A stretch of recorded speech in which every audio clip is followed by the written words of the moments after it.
Laura Jones versus Carl Jones. Court will note the appearance of Ms. McNiff on behalf of plaintiff, Ms. McIntyre on behalf of the defendant. This matter is before the court on the plaintiff's motion for temporary custody, parenting time, exclusive use. Ms. McNiff. I'm sure the court's had an opportunity to review my novel. This case is rather complicated. The parties have been attempting to do a nesting arrangement wherein the parties would alternate weekends with the children. Dad would have the children on Mondays and Thursdays. Mom would have the children on Tuesdays and Wednesdays. The problem is when mom respects dad's rights to see the children during his time, and she leaves the house. Dad, on the other hand, has been residing in the party's barn, which is another part of this motion.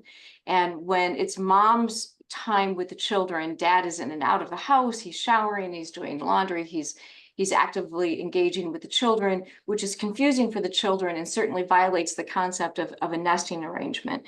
The other problem is that on the weeks that dad works at Denso, dad alternates weeks working at Denso. So when he has to work at Denso, he needs to be there by 6 o'clock in the morning. Mom then on his mornings has to go and take care of the children, get them up and make sure they get to school on every other Monday and Thursday. She's certainly willing to do that, but then on her mornings, dad is again interfering on the weeks that he's not at Denso and it's her time, he's there and there's conflict. So this nesting arrangement simply isn't working. It's not okay for dad to be residing in the barn. It's not okay for dad to be interfering with mom's parenting time. It's confusing for the children. And then we have the whole issue of dad working alternating weeks at Denso. We believe that we know that he's working on the weekends at Denso when he doesn't have the children, and he's working about 56 hours per week on alternating weeks there. On his off weeks, he's working under the table, building barns and tree trimming and receiving cash for that. He's also taking the children to the job sites for the barn building and the landscaping job on the weekends that he has the children, which is not an appropriate place for the kids to be on those weekends.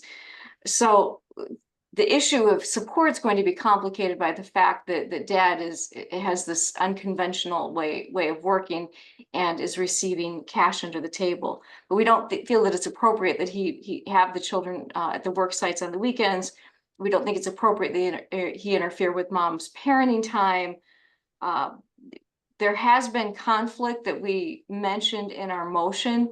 That conflict has died down as we believe the result of the motion, and likely Attorney McIntyre telling her client to cool it and to stop blocking my client in the bedroom and yelling at her and saying inappropriate things to her in front of the children. But that doesn't resolve the problem that my client can't get into the barn because Mr. Jones is residing in the barn, and all of this conflict and uncertainty and difficulty with regarding the children.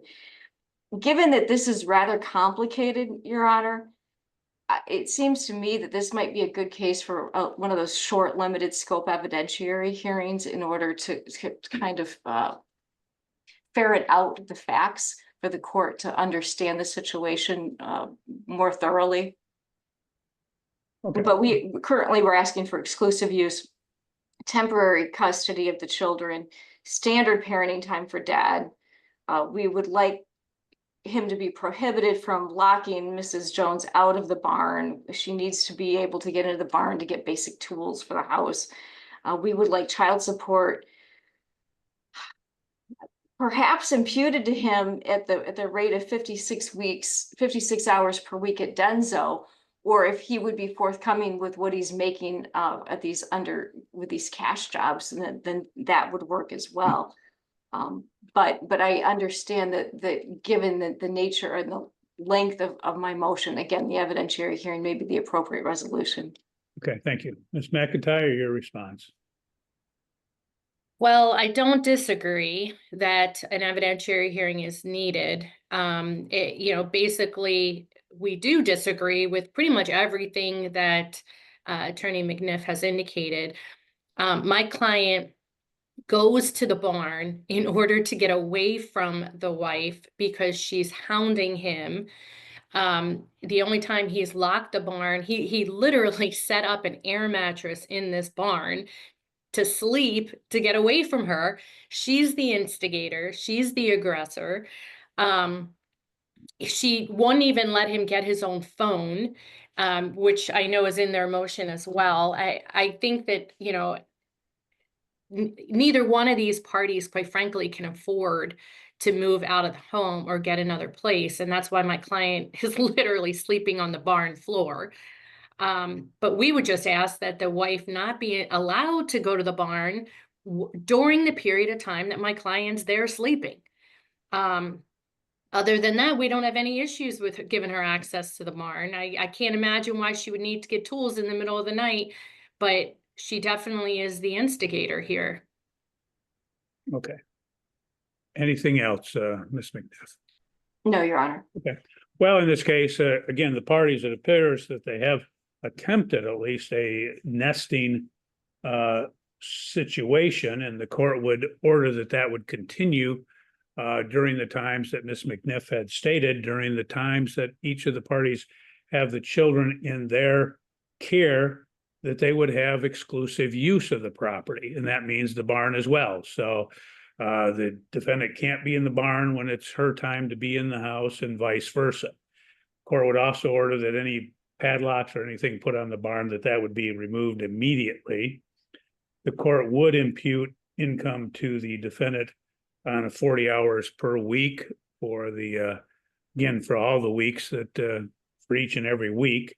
We'll ferret out what happens with regard to the other income and the 56 hours at a later point. But if we impute it at full time, then that should in fact provide for at least a reasonable amount of income on which to base the child support, and then it would be based on the formula. Court would order that, again, that the defendant would not take the children to job sites in this matter where he's working. I mean, if he visits and he's there for less than, let's say, a half an hour, he has to check on something it's not inappropriate to drive by and look at something, and if he has the kids with him, but if it's over a half an hour, that the children would not be on the job site. Ms. McNiff, you can prepare that order and submit it under 7 days. Thanks, Your Honor. I do have one quick question. Sure. On those mornings when. Oh, I didn't address, I had it written down here, but I didn't address it. On those alternating weeks when he has to work at Denso, then she would be allowed to be on the premises for purposes of getting the children up and around and off to school or et cetera. Thank you, Your Honor. So no evidentiary hearing at this point? No, none at this point. Well, and I think if we're imputing full time to my client, I think that eliminates any weekend issues. But I think obviously we were going to need to determine what the wife's income is and what daycare costs are going to need to be. She's a W-2 employee. We can provide that information. Okay. Provide that, exchange it, and then hopefully you can get some sort of agreement on what the income should be based upon this, again, clarification. So. And Okay. then the daycare and health insurance, I Yes, take yep. as well. All whatever be this. I know he has deductions from Denso, and we'll take into account those standard deductions that are based up, that are recognized by the child support formula. Okay. Court will note the appearance of Ms. Henderson on behalf of the plaintiff, Mr. Todd on behalf of defendant. This matter is before the court on the plaintiff's objection to the front of the court UCSO modification in this matter. Ms. Henderson. Thank you, Your Honor. Good morning. The support order that we're objecting to entered after evidentiary hearings that were held throughout this year, the last one being held in the beginning of September. So the order entered approximately 2 months after the last hearing. And our main objection is that it ignored a very significant bonus income that was testified to, and that income has been consistently received by defendant over the last 3 years. The bonus is approximately $30,000 and received annually, although it may not be guaranteed but it has been received for the past 3 years consistently. In fact, I believe he received it this year as well. And per the Michigan Child Support Formula Manual, bonus income is counted as income and should be accounted for in child support calculation. Further, defendant testified that the income he currently is salaried at is $3,000 above what the court calculated him at. So it is $162,000 versus $159,000. So overall, our main objection is due to the inaccurate calculation of defendant's income. And we would ask for the court to either enter the alternative order that I submitted or to send the parties to the referee to figure out the income. And as a quick reply to Mr. Todd's response to our motion, my client was never held in contempt for denial of parenting time. So stating that that was the factor that the referee considered in ordering child support is completely inaccurate. And I just wanted to point that out. Thank you, Your Honor. Okay, thank you. Mr. Todd. Thank you, Your Honor. Your Honor, in this case, the referee had an opportunity to hear all of the relevant facts. And again, as Ms. Henderson pointed out, he had an opportunity to hear all the relevant facts, the statements. This was a multi-long hearing under MCS 2.1b. Basically, every relevant aspect of parents' financial status are open for consideration when determining support. We believe that this was appropriately accounted for. The testimony from my client was that the bonuses were not guaranteed and were in fact sporadic. He also testified that the company has changed hands multiple times within the past 3 years. And as a result of this, he believes that the bonuses will become even more sporadic. In terms of the totality of the circumstances, what I indicated is not that she was held in contempt for denial of parenting time, but that there was a denial of parenting time that was determined. That determination was not necessarily that the denial was wrongful, but there was a determination that there was denial of parenting time. But the referee had an opportunity to hear everything. He took all evidence that was available and he made this decision. So we're respectfully requesting that the objection be denied in total. Okay. Well, what the court's going to do in this matter is the court's going to order that the parties would each provide all of their income information for 2023 and 2024 year to date within 14 days of today's date. And I'll give the attorneys an opportunity to review that and see if they can come up with a support calculation based upon the disclosure of that income. If not, then we'll have Ms. Henderson, because it's your objection, we'll have you notify the court, and the court will set a limited evidentiary hearing to consider, again, that income for 2023 and 2024 year to date. Absolutely, Your Honor. And Ms. Henderson, you can prepare that order. I can do that. Thank you. Okay, thank you. You're free to go. Have a good day. Thank you, Your Honor. Court will note the appearance of Mr. Todd on behalf of the plaintiff, Ms. Reed on behalf of the defendant. This matter is before the court on the defendant's motion to vacate order, enforce judgment, and other relief in this matter. Go ahead, Ms. Reed. Thank you, Your Honor. We are requesting that the order entered September 27th this year be vacated as it contained fraudulent information regarding the parties' 2022 tax refunds, as those had already been distributed to the parties and divided at the time that the judgment of divorce was entered. And we attached bank records to reflect that. We also do not believe the plaintiff is entitled to any sort of monies from the business tax refund, as that was a COVID employee retention tax credit that was afforded to the business only, and that money was deposited into the business account again prior to the entry of the judgment of divorce. And it was everyone's understanding that that was business assets, not personal assets. And we're requesting to enforce the judgment of divorce, as my client has yet to receive any real personal property from the home under threat of being trespassed and law enforcement involvement. And the only property that the plaintiff is allowing him to take has been primarily items that have been already designated to be donated to the Goodwill. none of his family heirlooms, none of his gifts, or none, and it's not really equitably dividing or in kind division as referenced in the judgment of divorce. So we're asking that he be awarded all the items listed in our motion and have a peace officer present or a third party present when he picks those up to try to diffuse any sort of disputes and situations. And we are requesting that the parties communicate through the Our Family Wizard app, as plaintiff has some issues communicating with my client in general, as well as for pickup and drop off times. I would want the court to know that between us filing the motion and today's hearing, there was another issue where the plaintiff requested that my client take the child to counseling. He took the child to counseling, and then he received a text message that she was going to call the police on him for essentially taking the child to counseling.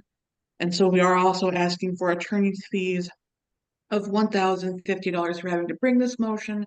I have spoken to Mr. Todd, and we have resolved the outstanding phone bill issue, and that is being dealt with through the credit card company. Okay. Mr. Todd, do you have any opposition to Our Family Wizard? No opposition to Our Family Wizard, Your Honor. Okay, the court will so order that then. What else, any response, Mr. Todd? Yes, in reference to the accountings, we're still reviewing the 2022 tax return to determine if that was actually deposited. There were multiple transactions after that period, and so we don't necessarily believe that the attachments are an accurate reflection of what happened with the parties' accounts after that.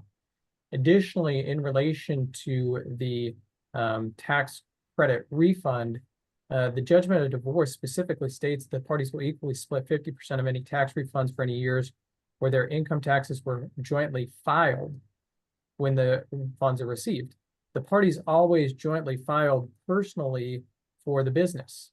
That has always been the case for the entirety of their relationship.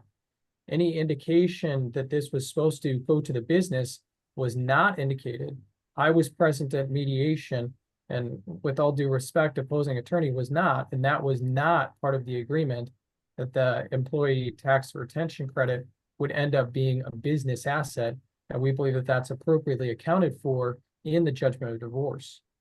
In terms of and additionally, the judgment of divorce does not indicate that the tax liability or any tax credit from the business would go to the opposing party for those reasons.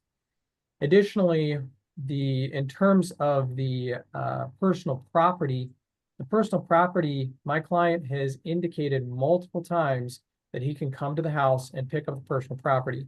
It has been more than 10 months. We would argue that this property has in essence been abandoned.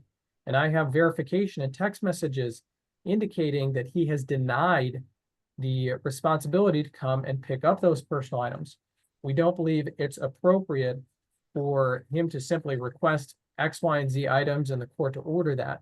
We believe it's more appropriate for the court to either have an evidentiary hearing and move forward determining what personal property should be divided, or alternatively have us attend mediation, and then in the event we're unsuccessfully able to go over the tax issue and the remaining personal property, that we would have an evidentiary hearing. Okay, thank you. Well, what the court's going to do in this matter, the court has already said we'll order that the parties would again communicate through Our Family Wizard. Obviously, it would be inequitable in this court to not allow the defendant to respond based upon the responses and what potentially that could do as it relates to that order entered on September 27. What the court will do also is the court's going to order that the defendant has a right to go to the home to pick up any of the personal property which is contained in the judgment, and he can pick that up on November 23rd, 2024 at 12 o'clock noon. Court would order that again that the plaintiff would not be present, but she can have a third party or multiple parties present to help to facilitate that, but that she would not be present. And that way we can resolve issues as to personal property that's not in dispute.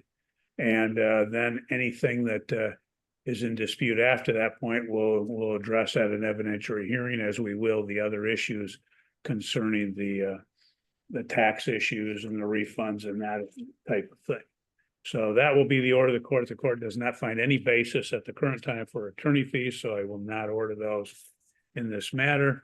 And we'll be in touch with your offices to schedule an evidentiary hearing. I'm looking at a short, so we're probably looking at maybe sometime in January if we can get it in. So you'll have to clear your schedules, make that available.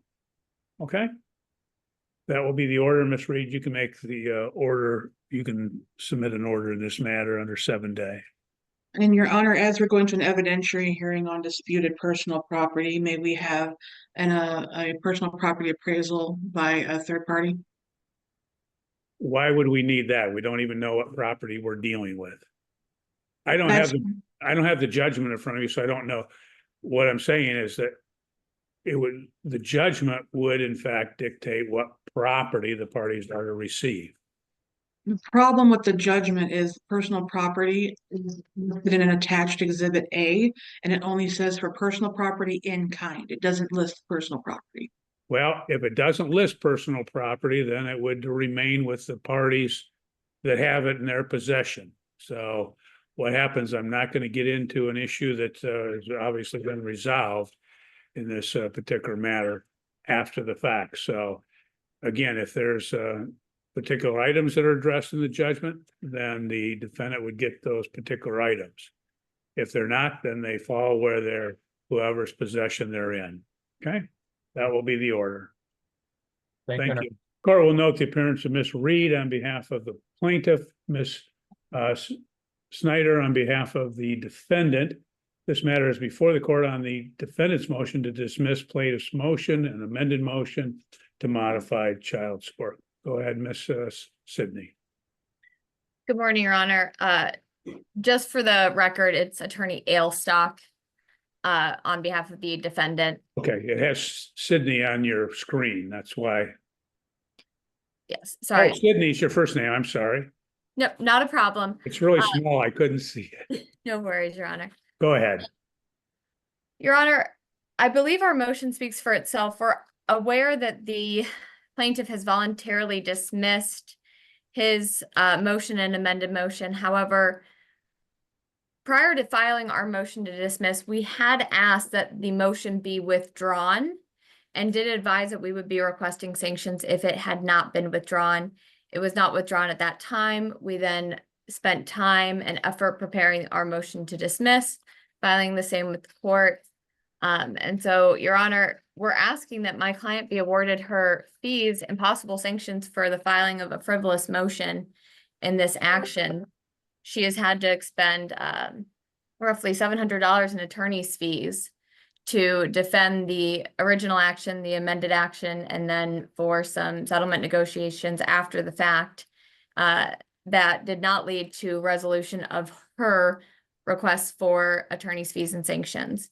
And so at this time, we would ask that attorney's fees and sanctions be awarded in the amount of $700. Okay. They did subsequently dismiss that, though. Is that correct? They did. We had asked that the action be withdrawn on the 30th of September. On the 16th of October, we received some communication regarding possible settlement negotiations. However, it was not voluntarily dismissed until the end of October. Okay. Ms. Reed, what's your response?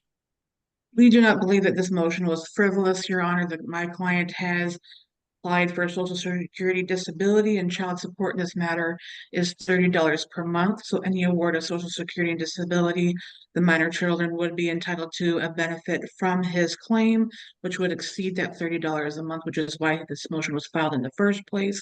This motion was voluntarily withdrawn.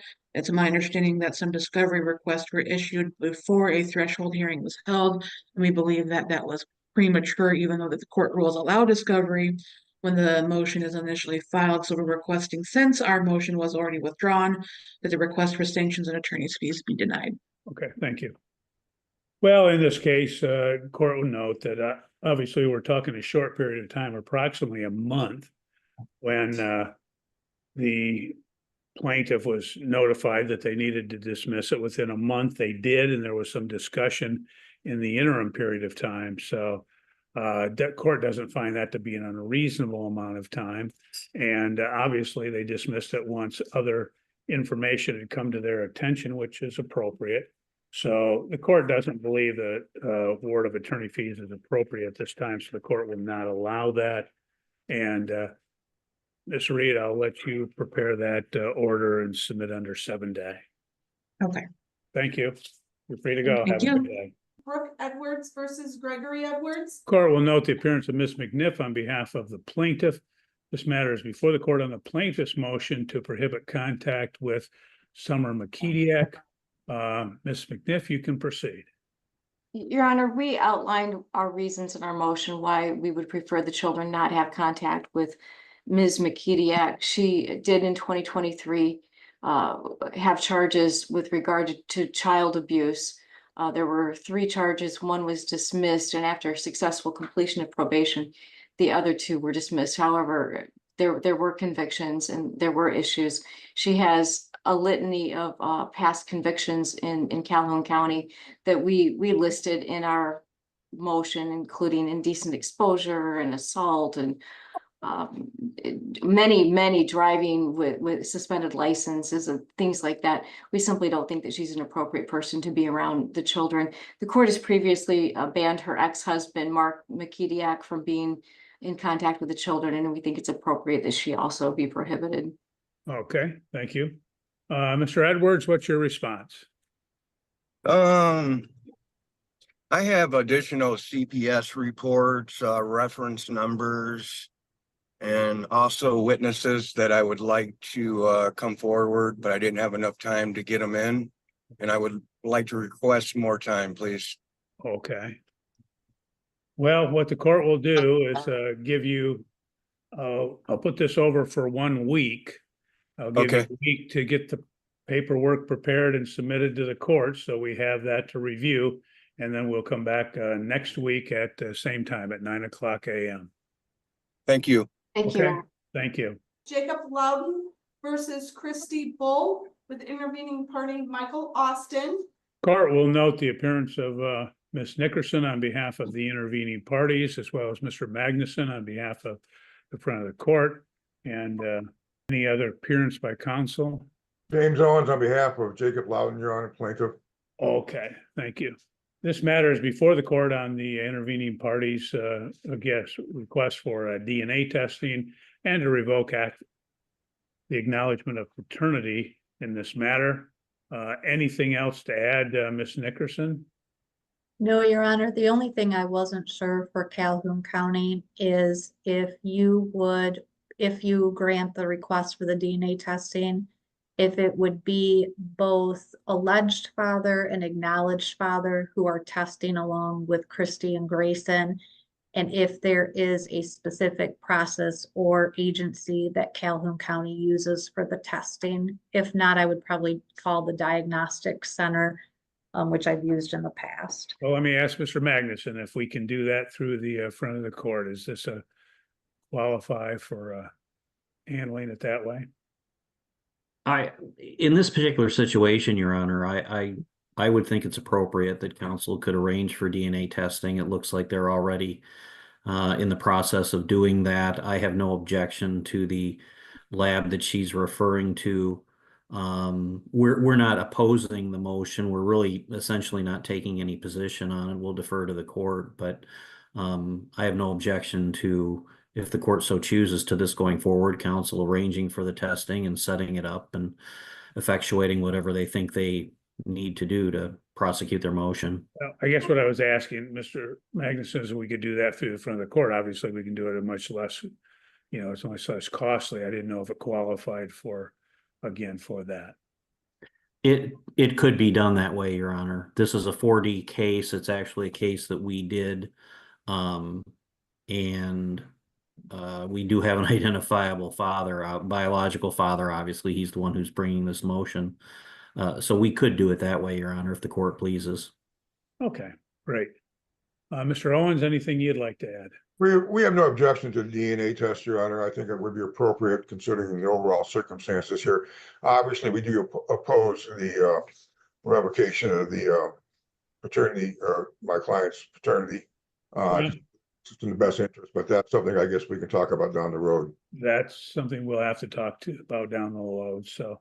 The second, Honor, if I may, sorry. I did discuss with Ms. Nickerson whether or not we would request a GAL for a Grayson. I think that's something we could discuss down the road also. Well, we'll have to, because I'm not gonna point it at this point. What the court will do is order DNA testing on, again, on the child, Mr. Loudon, and again, the alleged father. And we'll get that testing done, and then we'll be able to again proceed. So if you would, and I'll have that done through the front of the court so that we can eliminate some of those expenses. And if there is expenses, then the court would order that again, at this point, that the defendant would be responsible for those at this time. It'll be a pretty nominal expense. Okay. And so we'll order that testing, and then once the testing, if you would, Mr. Magnuson, notify the court, and then we'll schedule the matter back in for a status conference and see how we proceed. Very good, Your Honor. Okay. Thank you all for appearing. You have a wonderful day. Your Honor, may I ask you one question? You said for the defendant to be responsible for costs. Do you mean for my client, the petitioner? Yeah, why don't we do it that? It's going to be a nominal amount, and we can, we'll have them pay the cost. All right, thank you, Your Honor. Yeah, thank you. She has a $720 car payment, which is high above anything that defendant owns, and she's residing in a home that she can't afford.